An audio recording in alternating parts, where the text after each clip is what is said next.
This video will demonstrate how to complete a Word envelope mail merge using names and addresses in an Excel file. First, click on Mailings, Start Mail Merge, and we're going to use the step-by-step mail merge wizard. This wizard will guide you through step-by-step through the process. Since we're going to create envelopes, we'll click Envelopes, and then we'll use Step 1, Starting Document. The program is asking, how do you want to set up your envelopes? So we click on Envelope Options, and we're going to choose a custom size envelopes. I'm going to choose 8 inches wide by 5.5 inches in height, but you can change this to suit you. Click OK, and for the delivery address font, I'm going to make it Garamond Italic, but again, you can make this anything you want. The size is going to be size 14, and I'll click OK, and OK once more. Now we don't need a return address for this particular project, so I'm going down to the address in the bottom, at the bottom of the envelope, and I'll click there and proceed. Next step is to select the recipients. So I'll click on that, and I want to use an existing list, so I will browse to find the list that I have saved on my computer.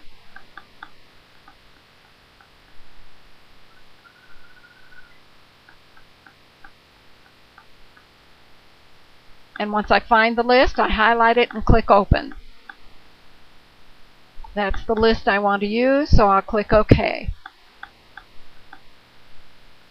Now I have an option here to select or deselect all of the names or any one individual name that I do not want to include. It's up to you. I want to include all of these names, so I'll just click OK. Next step is to arrange the envelope. So I'll click on Step 3, Arrange your envelope. And I need an address block for the envelope, so I'll click on that. Now this is the way the envelope will appear at this point. I need additional fields. I'll need the street address and the city, state, and zip. So the program can't decipher which fields in the Excel file I want to use, so I'll have to help that. So I'll click on Match Fields, and the first name is selected correctly, last name is selected correctly. We're going to help the program decide which field to use for suffix. So I'll click on the drop-down box and choose Name Suffix. Now for company, I don't need a company address, so the fact that that's not matched is fine. I'm not going to use it anyway.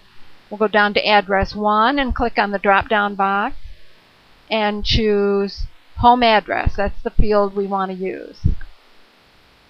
Don't need Address 2. For city, I will click on the drop-down box and choose Home City. And we'll do the same for state, Home State, and for the postal code, Home Zip. Those are the fields we're going to need. So then I'll click on OK. And that's exactly how I want it to look. So I click on OK here, and the address block is complete. Next, I want to preview my envelopes. So we'll click on Step 4, Preview your envelopes. And here I have an opportunity to go through various envelopes and see how they look. They appear to be fine. So the next step is to complete the merge. I will click on that. It is complete. So now I have an opportunity to either print the envelopes or to edit individual envelopes. I'm going to select Edit Individual Envelopes, which will give me a chance to look at them, make sure they're okay, save the document, and print it later. I want to merge all the records, so I'll click OK. and scroll through the envelopes to take a look at individual envelopes, and they appear to be fine. So I'm going to save this document. Now I'm saving it in my documents, but you can save it anywhere you like.